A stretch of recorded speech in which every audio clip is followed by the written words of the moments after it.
कार्यभार संभालने के बाद प्रधानमंत्री मोदी का स्टेटमेंट आया है। पीएमओ की तरफ से कर्मचारियों से बोले हैं पीएम मोदी पीएमओ सेवा का अधिष्ठान बने, ये कहा गया है। पीएमओ के कर्मचारियों से प्रधानमंत्री मोदी ने बोला है कि पीएमओ सेवा का अधिष्ठान बने।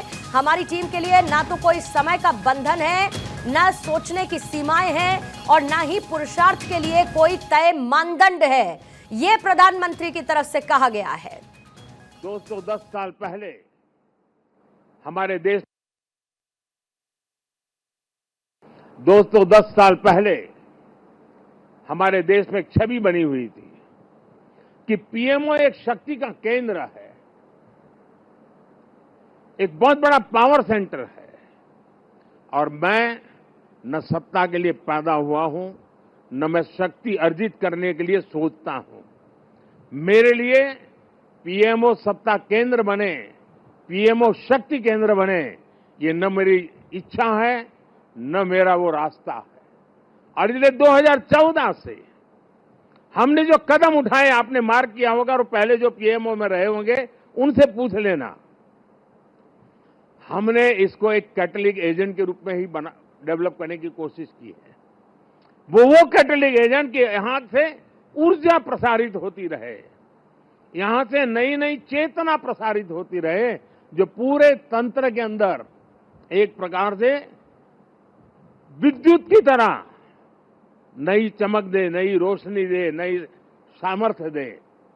और मेरी कोशिश रही है कि पीएमओ ये सेवा का अधिष्ठान होना चाहिए, पीएमओ ये पीपल्स पीएमओ होना चाहिए, ये मोदी पीएमओ नहीं हो सकता है।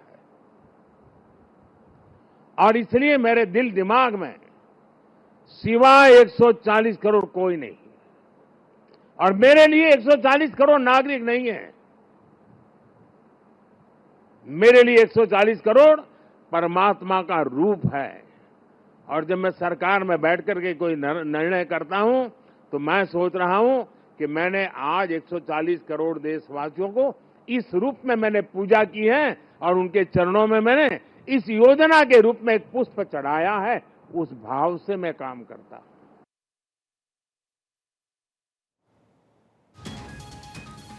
प्रधानमंत्री मोदी को आपने सुना। कार्यभार संभालने के बाद प्रधानमंत्री मोदी की तरफ से बात की गई, ये कहते हुए कि हमारा विजन क्लियर है, जहां तक कोई नहीं पहुंचा वहां तक हमें पहुंचना है।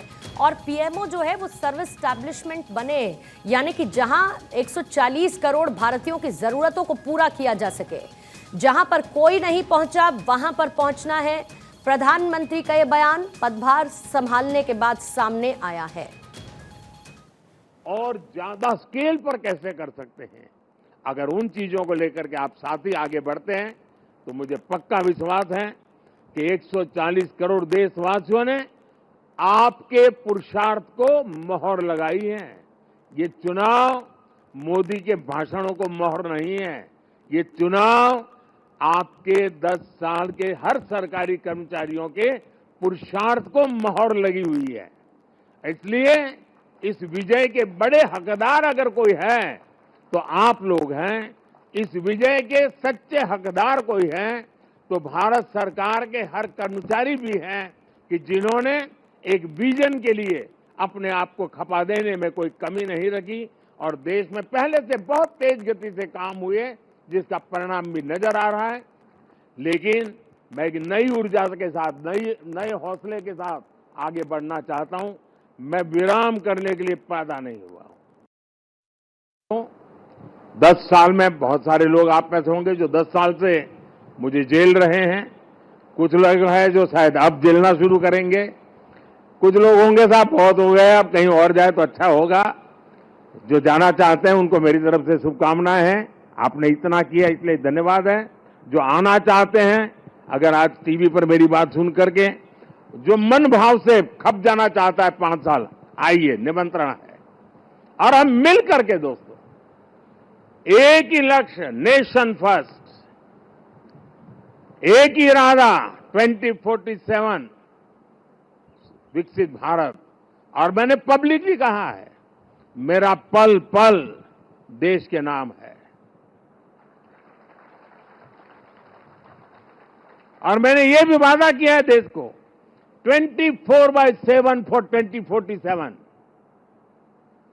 मुझे वो टीम से अपेक्षाएं हैं, मैं मेरी टीम से ये चाहता हूं, और उसमें भी मैंने मिला हुआ काम समय से पूरा कर दिया। मुझे मिला हुआ काम गलती के बिना कर दिया।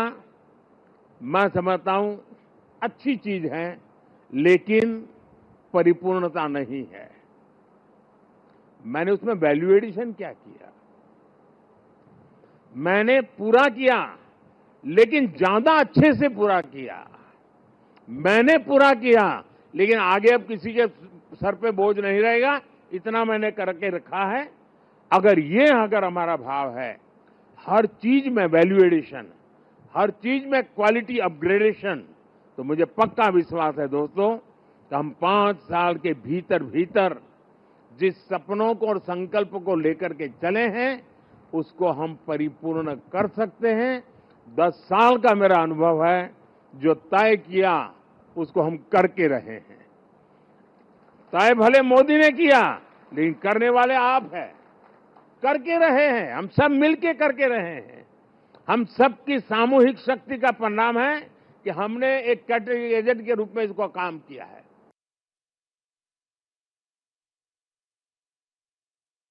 लोग मुझे